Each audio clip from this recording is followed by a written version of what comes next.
Upper Michigan, David Pfaff, Carl Bonek. This is your Fox UP News in prime time.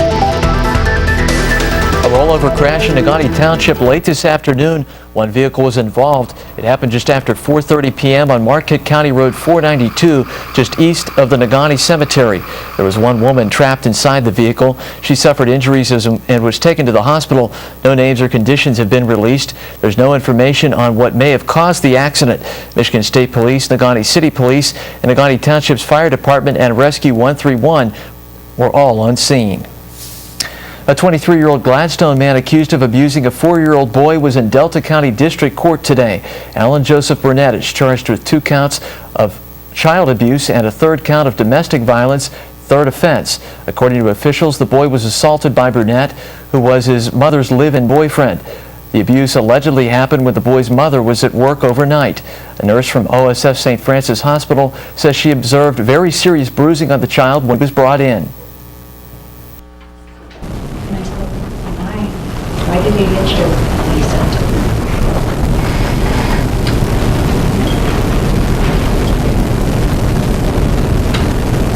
I didn't know my colors. You said that The preliminary hearing was extended. The county prosecutor has not yet set a date.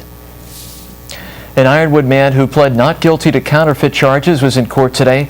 Isaac Laplander appeared in Gogebic County Circuit Court for a pretrial hearing which was adjourned until January 10th. Slow processing of evidence will most likely cause a delay in Laplander's jury trial, which was scheduled for January 16th. The extra time will allow the crime lab to process evidence. Laplander was arrested earlier this year and charged with 5 counts of using fake money at the Gogebic County Fair. About $300 worth of fake 20s were used. Michigan now has a law on the books to protect students from harassment, intimidation, and physical violence. Governor Rick Snyder signed the anti-bullying law that's known as Matt's Safe School Law this afternoon. It was named after Matt Epling, a 14-year-old East Lansing student who committed suicide in 2002 after being bullied. But to put it in perspective, I was beaten up in elementary school, I was beaten up in middle school, was junior high back then. I got pushed around, shoved around in high school and actually in college for being a nerd. And it's not right. And you can see truly how severe the consequences can be. So I'm very proud to be part of this process. Michigan is the 48th state to have an anti-bullying law on the books. Schools have now 6 months to put policies into place. An update tonight on the 2012 election and the state house races in Upper Michigan. In the 108th district, we mentioned current state representative Ed McBroom is running for re-election. He'll face Democrats Sharon Gray and former state rep Jody Nearett. Nearett confirmed today she'll be making her official announcement to run next week. In the 109th district, 4 people are running. They're Republicans Jim Halfman and Jack Hubbard, and Democrats Don Keevala and Tony Redesky. Current state rep Democrat Steve Lindbergh cannot run again due to term limits. And in the 110th district, current state representative Matt Hucke will be running for re-election. His Lansing office confirmed today that Hucke was in the race. The primary election is next August. After a year of renovation, Lawrence area schools are much more energy efficient. Lawrence has worked with Johnson Controls on a performance contract of more than $1.3 million. The changes are expected to save nearly $1.6 million over 15 years. The upgrades include more efficient lights, boilers, and computers. But reducing expenses was not the only reason for the energy efficiency project.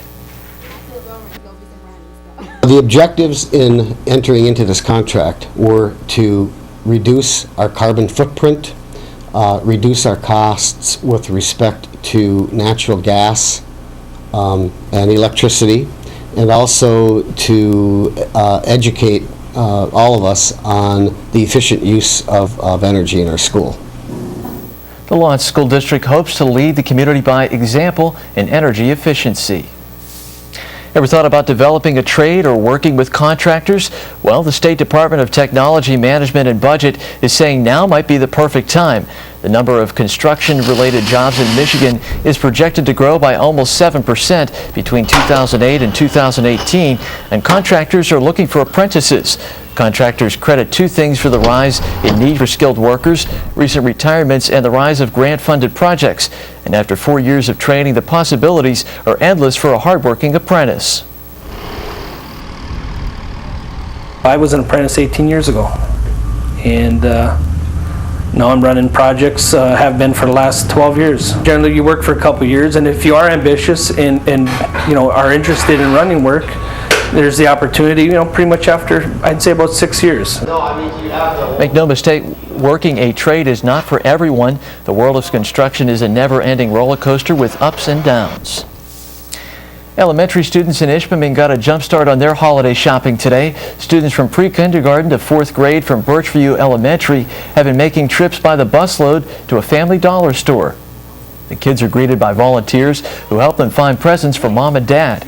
Each student comes with their own allowance given by their parents. Donations help fund students who come from less fortunate families. The event is sponsored by Ishpeming's Parent Association. Over the next few days, classes of Birchview students will continue to come to the Family Dollar until all students have been able to pick out a present for someone special. The Rotary Club of Escanaba spent some time spreading holiday cheer to the special needs students of the Learning Center. The members were first treated to a short program of Christmas music put on by the children. It was followed by a hot lunch served by the Rotary Club, but the big event was Santa's arrival. The organizers made sure there was a special gift under the tree for each of the students.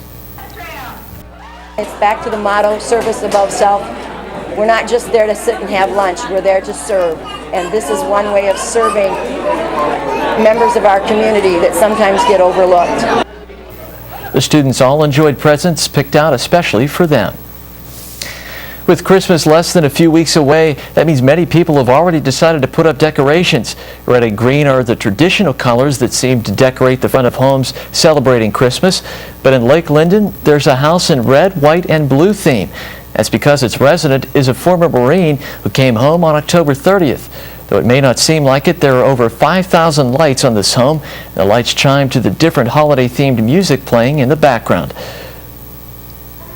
The homeowner says many of people have stopped by to check out the lights. This festive display won't be coming down until January 2nd, so anyone who's interested in stopping by still has plenty of time. Our Fox UP Daily Pulse question deals with instilling a work ethic in young people. Newt Gingrich is defending comments he made in which he suggested students should work at least part of their time cleaning their schools so they can learn about work. He says he never suggested they should do heavy janitorial work, though. Tonight, the Daily Pulse, we're asking, would forcing high school students to clean their schools instill a better work ethic in them? Yes or no? You can always participate in the Daily Pulse by going to our website, UpperMichiganSource.com. We'll announce the results of tonight's question at the end of the newscast. And Fox UP's parent company, Barrington Broadcasting, is having a live chat with the White House tomorrow. That means starting at 1 p.m. Eastern Time on Wednesday, one of our reporters will submit questions to Jason Furman. That's the assistant to President Obama for economic policy and principal deputy director of the National Economic Council. If you have a question you'd like us to ask, post it on our Facebook page or email it to us. Coming up tonight on Fox UP News, Supreme Court arguments could be coming to a TV near you. We'll have the details. And President Obama continues to push for support over an extension of the payroll tax cut. The latest next. This is meteorologist Carl Bonak. A wide range in temperatures to start the day. Check these out. It only got down to 24 for a low at Munising early today. It's fallen more since. 15 officially at the National Weather Service to start the day, but 3 below zero at Peavey Falls in southeastern Iron County. Skies cleared off there and the winds were very light. Officially, the high 23, the low as of late afternoon 15. Put it all together, a bit below the long-term average of 29 and 14. We'll have your detailed forecast through the end of the week in a few minutes. I take pride in the fact that I communicate. President Obama traveled to Kansas today, speaking at a local high school about the economy. The president pushed for support over an extension of the payroll tax cuts. They're a hot topic right now in D.C. as they're set to expire at the end of the year unless the two parties reach a compromise on how to pay for an extension. He also took aim at big banks that took bailouts from American taxpayers. He says he will call for new legislation that will impose tougher penalties for Wall Street firms that repeatedly violate anti-fraud laws. Supreme Court arguments could be coming to a TV near you. The High Court has long been under pressure to open its public arguments to TV cameras. That debate flared up again today on Capitol Hill Fox News correspondent Steve Centani has the story. Bipartisan group of senators pushing for more transparency from the nation's highest court. Right now, the chamber only holding 250 observers, and televising arguments would certainly broaden public access. And when the American people were polled on the subject, 63% said they thought the Supreme Court ought to be televised. This renewed push coming after the High Court decided to hear a case regarding the new health care law. The case of the Affordable Care Act is coming up for Supreme Court review, and that is a case which touches every American, and it ought to be accessible to the public. It's unclear whether Congress has constitutional authority to make the Supreme Court televise its proceedings, but that didn't stop Senators Dick Durbin and Chuck Grassley from introducing legislation that would require the court to do just that. Whether or not Congress can constitutionally direct a court to have cameras or not, it seems to me that we should take very seriously their views about it and respect it. Many of the justices object to televising arguments, fearing their questioning could be taken out of context or that cameras would bring on grandstanding. Minnesota's senior senator disagrees. And I was trying to picture, though, as I was listening to Ruth Bader Ginsburg turning into Judge Judy, and I just don't think it's going to happen. I don't think it's going to change her demeanor if she's on TV. Only 2 U.S. appeals courts allow cameras in the courtroom. As of now, the Supreme Court in Washington. American college student convicted and later cleared is asking a Washington, D.C. lawyer to handle her dealings with publishers. The 24-year-old story is a hot property in the publishing industry. Knox spent 4 years in an Italian prison after she and her ex-boyfriend were accused and originally convicted in the brutal killing of British exchange student Meredith Kircher. An Italian court eventually cleared the pair in a second trial in October. It's starting to look a lot like Christmas in Washington, D.C. Speaker of the House John Boehner lit up the Capitol Christmas tree, a 65-foot Sierra white fir from California's Stanislaus National Forest. The 118-year-old tree will light up each evening from nightfall until 11 p.m. until January 1st. The Capitol Christmas tree has been a tradition at the U.S. Capitol since 1964.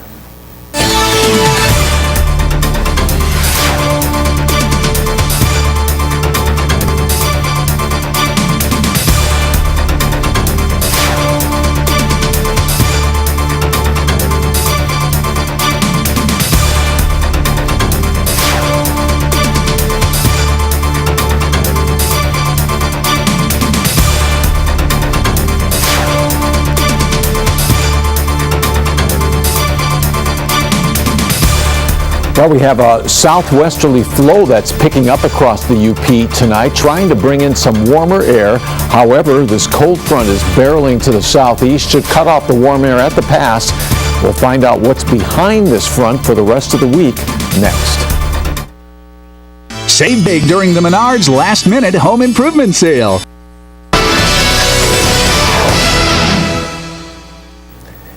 Temperatures across the Upper Peninsula, teens to around 20, 23 at Copper Harbor with a rather brisk wind developing out of the southwest, 20 at L'Anse, 19 at Menominee, 16 Escanaba. It was down into the single numbers at Iron Mountain. However, the temperature has come up as the winds are starting to pick up, 18 at Ironwood. Here's what's going on. We've got a warm front just entering northwest Minnesota. Out ahead of it, again, the wind starting to pick up as the high pressure ridge that extends from eastern Canada into the southern plains drifts to the southeast. Temperatures tonight, even upstream, where last night they were well below zero, 21 at International Falls, 23 at Kenora. On a wider view, you can see the clouds. This is the leading edge of the frontal boundary that's heading off to the southeast. Now, behind the front, not brutally cold, but there is cold air waiting in the wings, and that's going to drive to the southeast. The front comes through tomorrow. Look for partly to mostly cloudy skies, just a chance of a little light snow, especially in the northern UP. The front moves to the south, and on Thursday, winds will be blowing blustery out of the west. That means cold. Coldest so far this season for a daytime high, and snows will pick up on Lake Superior. Then on Friday, we expect the same situation. The core of the coldest air will settle in. Look for more snow showers, especially in the Copper Country. Back with your forecast details next.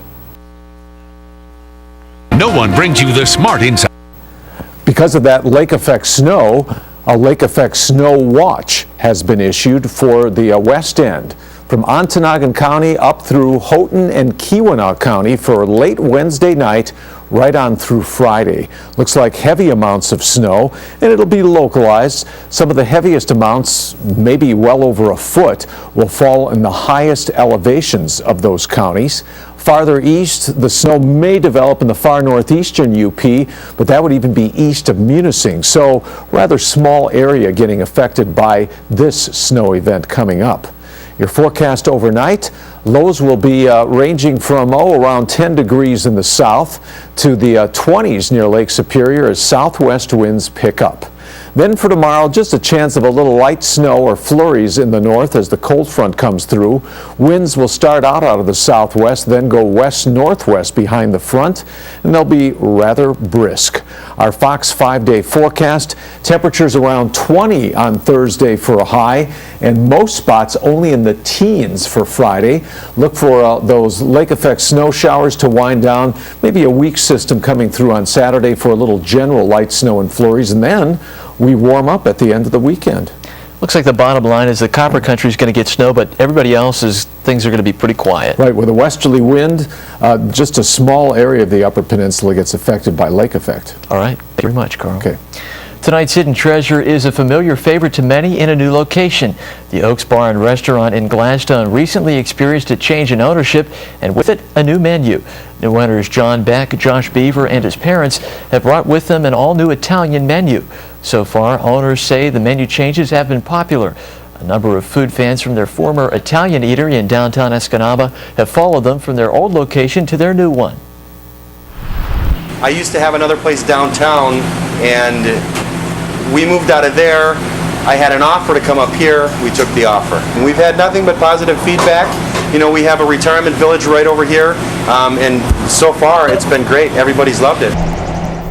The Oaks is a family-oriented casual dining restaurant. It's located just off County Road 420. They're open 7 days a week, opening Monday at 4 p.m. and Tuesday through Sunday from 8 a.m. until 9 p.m.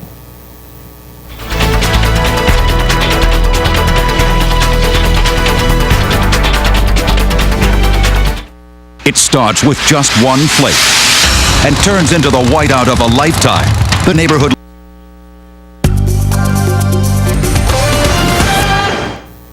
It's time for our Youpers on YouTube video. Tonight we go for another sled ride. Let's take a look.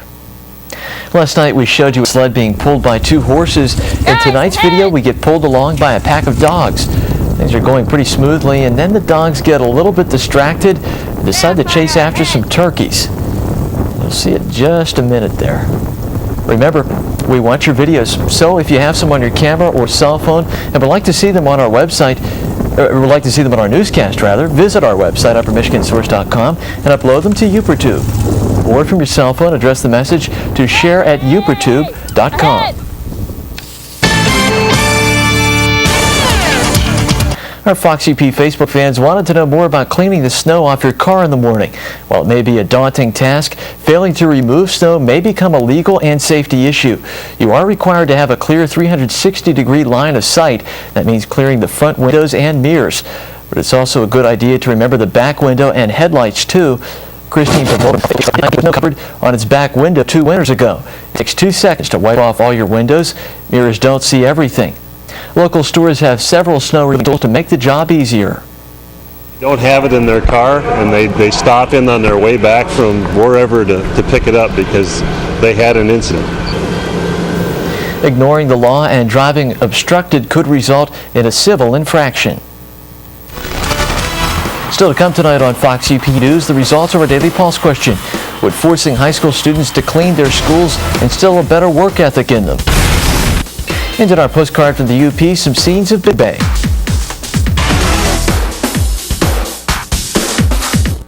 Closed captioning is brought to you by Culligan.